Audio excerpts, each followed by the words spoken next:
नमस्कार दोस्तों, मेरा नाम अभिषेक शर्मा। आपने देखना शुरू कर दिया आई न्यूज हिंदी। इसमें लाल किला क्षेत्र में मौजूद हूँ और जिस तरीके से देखा जा रहा है विधानसभा चुनाव का नजदीक आ गया है और 5 तारीख को डेट ऐलान हो गया है। जिस तरीके देखा जा रहा है राजमहल और शीश महल के बीच में घमासान चालू है। सीधा चलते लोगों से बात करते हैं कि राजमहल और शीश महल में क्या देखना वो पसंद करना चाहेंगे। क्या नाम है? कल्याण से पूछो जी सर, क्या लग रहा है राजमहल और शीश महल अब सामने आ गया है? बिल्कुल जी, यही आना था। मुद्दों की बात दोनों पार्टी के पास नहीं है, जनता के लिए काम करने का मादा दोनों पार्टियों के पास नहीं है। तो एक ने राजमहल का जिक्र छेड़ दिया, एक ने शीश महल का जिक्र छेड़ दिया। बाकी जनता तो अपने हाल पे बेहाल है ही है। देखना पसंद करना चाहेंगे दोनों में से? सर दोनों में से कुछ भी नहीं देखना नहीं पसंद करूंगा। मैं तो दोनों को देखूंगा, दोनों को देख के मुझे गुस्सा चढ़ेगा कि जो मैं इतना टैक्स भर के आता हूँ, जो मैं इतनी जीएसटी भर के आता हूँ, उसका कितना दुरुपयोग हो रहा है। अभी भी मैं सामान खरीद के लाया हूँ, मात्र 2000 का सामान है सिर्फ, और 2000 का मैं पक्का बिल लेके आया हूँ। इस पर 12% जीएसटी भर के आया हूँ। कपड़े हैं, शीश महल की लागत थी वो 52 करोड़ का दिखा था और जो राजमहल की बता रहा हूँ 2700 टोटल, जो 2700 करोड़ का समथिंग दिखा रहा है। 2700 करोड़ का तो बन चुका है और अभी भी उस पर 467 करोड़ का टेंडर और पास हुआ है। अच्छा। अभी उसमें और रेनोवेशन होगी, 467 करोड़ उसमें और लगेंगे, 467 करोड़। सीधी सी बात है। और उसमें बकायदा एक अंदर से अंडरग्राउंड टनल बनाई जा रही है कि पीएम साहब जो है हमारे वहीं से टनल में से जाएंगे, सीधा पार्लियामेंट में अवतरित होंगे। पार्लियामेंट में से धुआं उठेगा, फिर उसके बाद वो वहां से गायब होंगे। फिर सीधे अपने पीएम हाउस में अवतरित होंगे। जैसे पुराने जमाने में होते थे ना, ये करा फू हवा धुआं आया और एकदम से देवता प्रकट हो गए। वो वही चाहते हैं, मैं ऐसा हूँ, धुआं उठे और मैं प्रकट हूँ। तो कहता मैं तो फकीर आदमी हूँ, झोला उठाऊंगा चला जाऊंगा। बिल्कुल जी, उनका झोला कितना भारी है, उनसे अकेले से भी नहीं उठाया जा रहा। तो झोला उठाने के लिए उन्होंने 8,500 करोड़ के 2 प्लेन खरीद रखे हैं। एक प्लेन में तो झोला भी नहीं आएगा अकेला उनका। 8,500 करोड़ के 2 प्लेन, एक भी नहीं। एक प्लेन में चलते हैं, दूसरा प्लेन पीछे पीछे स्टैंड बाय में चलता है कि बाय द वे कोई एक प्लेन में खराबी आ गई तो दूसरा प्लेन फौरन उनको तैयार मिले, फौरन तैयार मिले उनको। सीधी सी बात उनकी है। तो ऐसा फकीर तो भाई साहब, अरे भाई हमें मंजूर नहीं है। तो वो तो कहते हैं मैं तो बहुत गरीब भी हूँ, गरीब सर से उठा था मैं तो सारी गरीबी का गुस्सा यही निकालोगे? सारी गरीबी का गुस्सा यही हमारी जनता के टैक्स के पैसों पे निकालोगे? ठीक है जी। इससे पहले आप खुद आप सोचिए इस बात को, मैं दोबारा से रिपीट करता हूँ। इस प्रधानमंत्री पद से पहले या इस पीएम हाउस से पहले कभी की पीएम हाउस पे कभी कोई सवाल उठा? इतने तमाम प्रधानमंत्री आए रहे और चले गए, कभी किसी के बारे में कोई ये राजमहल है या ऐसा है या वैसा है या इतना इसका टेंडर पास हुआ? सब आए, सादगी से रहे, सब चले गए। सेम वही मुख्यमंत्री निवास का हाल हुआ करता था। शीला दीक्षित जी का मुख्यमंत्री निवास जो है बहुत छोटा था, लोगों को उसमें समाना भी नहीं हुआ पाते थे, लेकिन लोग बाहर खड़े रहते थे, उनसे वो बाहर आके भी मिलती थी। कभी कोई आवाज उठी, कभी उनके उसमें हुआ, लेकिन कुछ नहीं। अब इनके हालत क्या है दोनों की? एक चाहता है कि मैं भी आम आदमी बन के मौज ले लूं, दूसरे तो कह रहे हैं खास आदमी, आम तो है ही नहीं वो। क्या लग रहा है? 2700 करोड़ का राजमहल बन गया है। शीश महल कह रहे थे आप लोग। शर्मा जी पर मुझे बहुत तरस आता है। कल तक तो जो जिसको कहते हैं ना उंगली उठा रहे हैं केजरीवाल जी पे, उसको तो बड़ी दोस्ती कर रखे थे लोकसभा चुनाव में, हरियाणा में, हर जगह दोस्ती करके चले।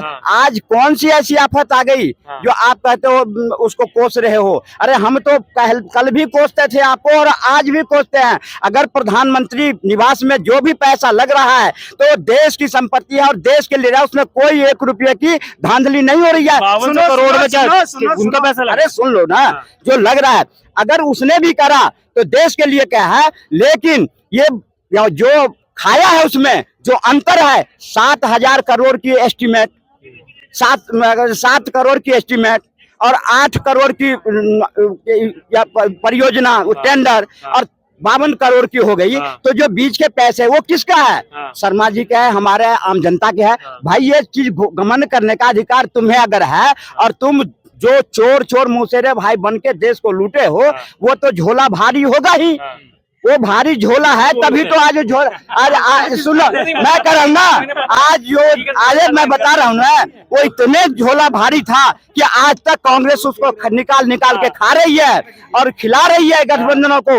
आज नहीं मिल रहा है तो जो दूसरे का झोला खाली है ना, जो आज उसके पास क्या है? मोदी के पास एक मकान है। आज इनके एक जो राष्ट्रीय अध्यक्ष है खड़गे, उनकी संपत्ति निकालो, कहाँ आसमान है कहाँ नीचे। एक मकान बता दीजिए योगी जी के नाम पे, मोदी जी के नाम पर 1 रुपया नहीं है। एक मकान। कपड़े कितने हैं? कपड़े कितने हैं? अरे भाई जो आदमी 15 साल 12 साल चीफ मिनिस्टर रहा, 15 साल प्राइम मिनिस्टर रहा, उसकी तनख्वाह देख ले। नहीं, उसकी तनख्वाह है, उसके तुम कपड़े के सवाल उठाओगे, उसकी तनख्वाह देखो। वो चाहे तो हर महीना अपने पैसों से वो कह रहे हैं कि भारत का प्रधानमंत्री तो महंगे कपड़े नहीं पहनेगा। बिल्कुल जेन्युइन बात है जी, भारत के प्रधानमंत्री, अच्छा पहनना ओढ़ना उनको जायज है, लेकिन कम से कम एक ड्रेस रिपीट तो कर लें साहब। धुल सकती है ड्रेस, ऐसा तो है नहीं कि धुलेगी नहीं। पिछले 11 साल में एक भी ड्रेस उनकी तो है रिपीट नहीं हुई आज तक। तक एक भी ड्रेस उनकी रिपीट नहीं हुई। आप जैसे हम लोगों को भी कपड़े पहनने का अधिकार है, अच्छे कपड़े पहनने का अधिकार है। मैंने भी आज कोट पहना हुआ है, जब गंदा हो जाएगा मैं इसे ड्राई क्लीन करके दोबारा भी पहनूंगा, सीधी सी बात है। लेकिन उनकी एक ड्रेस दिखा दीजिए जो रिपीट हुई हो, क्या है आसानी से बन रहे हैं पैसे।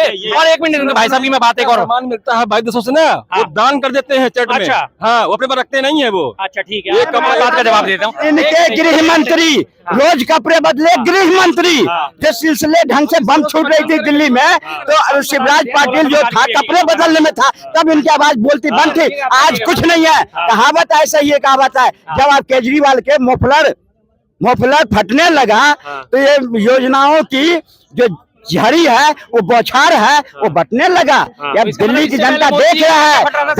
आज अगर गरीबों के लिए 1670 मकान गरीबों को चाबी देने का काम किया, कभी कांग्रेस ने किया? किसने करा है? नरेंद्र मोदी ने किया। अपने लिए मकान नहीं बनाया, गरीबों के लिए मकान बनाया। अरे अरे अरे अरे अब ये थक गए। हाँ जी, मकान की बात कर रहे हैं। मकान की बात कर रहे हैं। पिछले 10 सालों से केंद्र की सरकार है, डीडीए उनके अधीन में है। अब जाके 10 साल बाद उन्हें होश आया, और मकान कितने दिए? अभी 1675, जिन पे भी लोगों को कब्जा भी नहीं दिया गया। कह रहे चलो आगे कभी ना कभी कब्जा मिल जाएगा। जब वो कब्जा मिल जाए, जब उसमें बसावट पूरी हो जाए, एक बार जाके वहां पे जानकारी जरूर लेना कि उसमें से 1650 लोग जो हैं वो वास्तव में मकान के लाभार्थी हैं या नहीं है। आधे से ज्यादा आपको तो बीजेपी के संगठन मंत्री और मंत्रियों के मकान मिलेंगे, पहली चीज। दूसरी चीज इन्होंने बात करी, हाँ हरियाणा की क्या बात कर रहे हैं? 1000 महिलाओं को जो मिल रहा है, अब तो मिली 3 साल हो गए ना। हरियाणा में नहीं मिली ना? नहीं मिली। तो सरकार किसकी है सर हरियाणा में, ये तो बताओ। बीजेपी ना, पंजाब।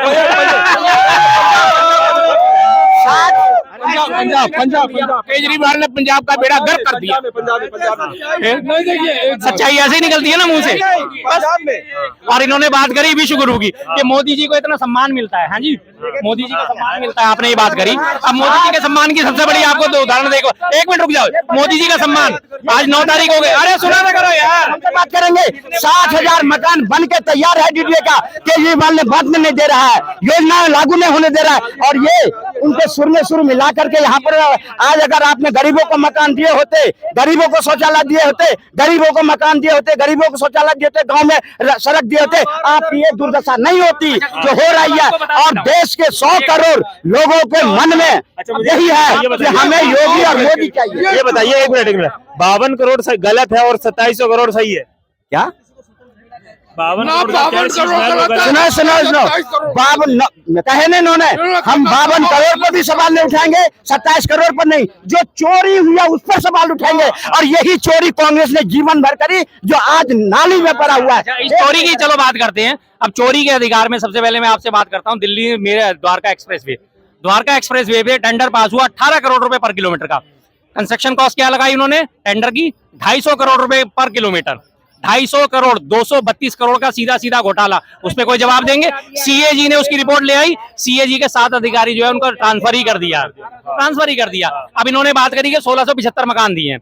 आज जाके 10 साल में 1675 मकान उन्होंने दिए। इससे पहले जरा कांग्रेस पे आप गौर करो, दिल्ली के बॉर्डर पे जितनी कॉलोनियां बसी हुई है, नंदनगरी, सुंदरनगरी, त्रिलोकपुरी, कल्याणपुरी और जितनी ये सुल्तानपुरी, मंगोलपुरी, जितनी पुरियां बसी हुई हैं, सारी की सारी इंद्रपुरी वगैरह, सारे के सारे कांग्रेस द्वारा दिए गए 25-25 गज के प्लॉट हैं।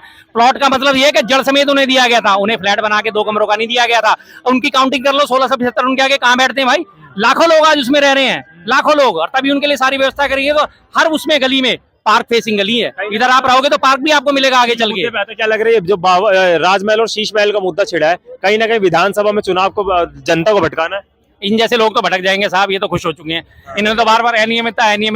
रही बात हमारे जैसों की, तो हम तो भटकने वाले हैं नहीं। सीधी सी बात, जब मुद्दों की बात होगी तब वोट करेंगे, जब तक मुद्दों की बात नहीं होगी वोट नहीं। आरोप लगाएंगे, ये तो लाइन में ही नहीं है।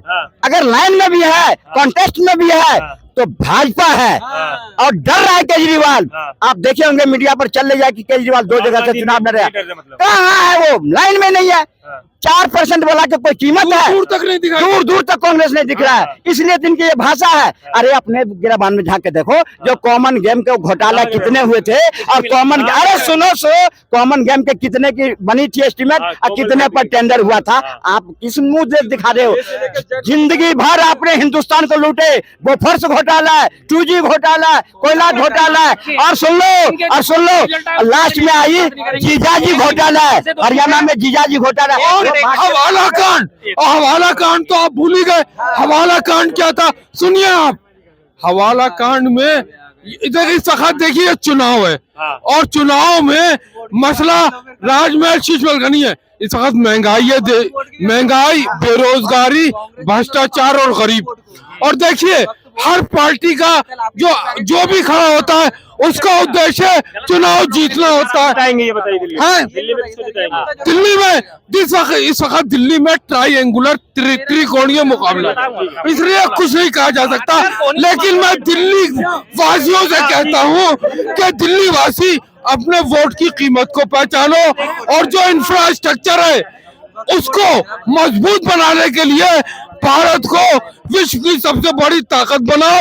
और जिस तरह से 1940 और 42 में पूरा देश एकजुट हो गया था अंग्रेजों भारत छोड़ो, अब पूरा देश एकजुट हो जाए कि नरेंद्र मोदी भारत को विकसित राष्ट्र बनाओ। और भारत एक लाइन में इनकी बात का जवाब दे रहा हूँ। 1942 की इन्होंने बात करी और 1942 में असहयोग आंदोलन चला था, भारत छोड़ो आंदोलन चला था, और उसकी सबसे ज्यादा खिलाफत करने वाले कौन थे? हिंदू महासभा, मुस्लिम लीग के साथ मिलकर पश्चिम बंगाल। अरे यार सुना करो आराम से। 1942 में मुस्लिम लीग के साथ मिलकर श्यामा प्रसाद मुखर्जी सरकार बना रहे थे। उन्होंने भारत छोड़ो आंदोलन में हिस्सा नहीं लिया था, असहयोग आंदोलन में हिस्सा नहीं लिया था। ये तो इन लोगों की हालत है। किस बात पे गर्व करेंगे? किस बात पे गर्व करेंगे? आपका कोई सवाल था भाई? मेरा सर वक्त बोर्ड को लेके बस सवाल है हाँ जी। कि जो अनलिमिटेड पावर दी गई है वक्त बोर्ड को, बस वो बता दो क्यों दी गई? सर आपने जो और जब 2014 में वो कांग्रेस गई सत्ता से, सब कुछ मतलब गिफ्ट करके चले गए वक्त बोर्ड को। क्या गिफ्ट कर दिया आपके हिसाब से? क्या लगता है क्या गिफ्ट कर दिया? सर क्यों नहीं पार्लियामेंट गिफ्ट कर दिया, राष्ट्रपति भवन गिफ्ट कर दिया, मुख्यमंत्री निवास गिफ्ट कर दिया, क्या गिफ्ट कर दिया कांग्रेस ने वक्फ बोर्ड को? आप लोगों के दिमाग में एक बड़ा साफ साफ इन लोगों के दिमाग में बैठा है कि वक्फ बोर्ड आएगा, इस जगह पे दावा ठोक देगा, ये जगह उसकी हो जाएगी। भाई अब सुनो मैं इसका बता देता हूँ आपको तरीका क्या है। अरे सुनो तो सही यार, रिसेंट को छोड़ो, सुनो। वक्फ बोर्ड में जो नियम है उसका सिस्टम पता है क्या है? अगर वक्फ बोर्ड को किसी ने जमीन दान कर दिया तो फिर वो जमीन वक्फ बोर्ड की हो जाती है। अगर उसमें किसी ने कब्जा नहीं लिया, वक्फ बोर्ड ने उस पर कब्जा नहीं लिया, 5, 7, 10 सालों से वो खाली बैठी है, और उसके बाद वक्फ बोर्ड अपने कागज निकालता है और वो कहता है फलानी जगह तो ये मेरी है, तब जाके उस पर दावा ठोकेगा ना, तब वो जमीन पे कब्जा लेने का हकदार है। ऐसा नहीं कि आपके घर पे आके वक्फ बोर्ड ने कह दिया मेरी है तो आप उसे दे दोगे और आपकी कोई सुनवाई नहीं होगी। भाई मेरा भी घर है, मुस्लिम एरिया में घर है पूरा का पूरा, आज तक तो वक्फ बोर्ड कभी नहीं आया। अच्छा खाला 250 गज का मकान है, आगे कह देगा क्या वक्फ बोर्ड है? जब मैंने कोई दान नहीं करी, मदरसों के लिए, मस्जिदों के लिए जमीन दान करी जाती है, लोग दान करते हैं वक्फ बोर्ड को, और दान लेने के बाद अगर वक्फ बोर्ड उस पर कब्जा नहीं ले रहा, कब्जा नहीं ले रहा, वो जगह खाली पड़ी रहेगी और किसी ने आके उस पर बसावट कर ली, तब वक्फ बोर्ड कहेगा कि ये जगह मेरी है। सर तमिलनाडु में कोई गांव है, गांव का नाम मुझे याद नहीं आ रहा, वो पूरी वक्त बोर्ड ने वो कर दी। अभी प्रयागराज जो बिल्कुल कर दी है। अभी तो जो आप उसके रिकॉर्ड उठा के देखो ना कि वक्फ बोर्ड को वो जमीन दान करी गई थी। ऐसे कैसे कोई आके वक्फ बोर्ड दावा कर देगा ये जगह मेरी है? क्या बात कर रहे हो यार? मुद्दे पे आ जाते हैं। दिल्ली विधानसभा चुनाव में क्या लग रहा है किसको जिताना चाहेंगे दिल्ली में? BJP sir. बीजेपी में क्या लग रहा है दिल्ली में? दिल्ली में कांग्रेस सर। कांग्रेस आएगी। कांग्रेस का तो सवाल ही नहीं पता। Thank you so much.